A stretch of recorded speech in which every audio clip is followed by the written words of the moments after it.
大家好，又嚟到小白嘅頻道。今日我會拍一套影片，係印尼航空865號班機空難。865號班機係一架 DC-10-30型飛機，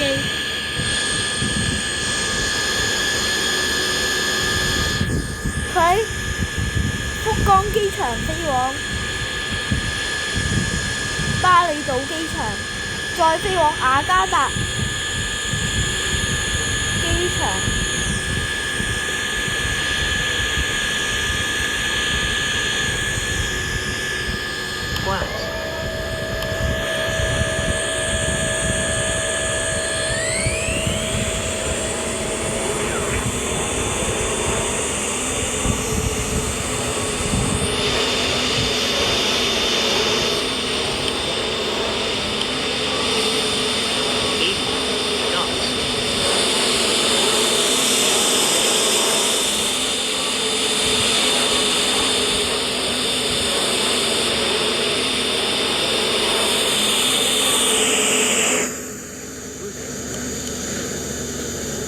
而家個飛機個引擎熄火，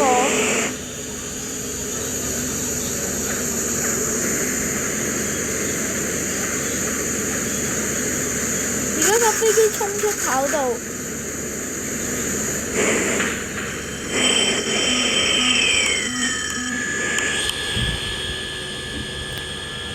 全機有3人罹難，其餘嗰啲人全數生還。